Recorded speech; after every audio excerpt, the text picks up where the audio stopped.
तर आज आपल्याला जे आपण ड्रेंचिंग केली, फवारणी केली, त्याचा तुम्हाला असं किती टक्के फायदा वाटला आणि तुम्हाला नवीन काय वाटलं जे तुम्ही करत होते आधी आणि मी सांगितल्यानंतर की नवीन त्याच्यात असं की पूर्ण झाडाला जे पाहिजे आपल्याला झाडाचा आकार झाडाचा कलर, हां झाड फ्रेश, हे टोटल त्या फवारणीतून झालंय.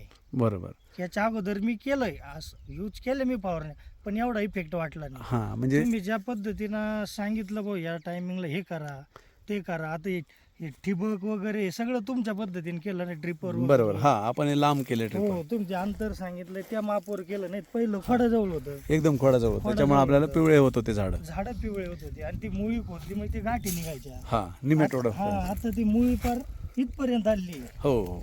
ते ड्रिप त्याच्यामुळं- लांब केल्यापासून हे 4 महिन्यात मुळी ती जवळपास 3 फूट लांब आली पुन्हा. हां वापसा कंडिशनला आली. हा त्याच्यामुळं आपल्याला आता ही ग्रीनरी हिरवेपणा दिसतोय झाडामध्ये.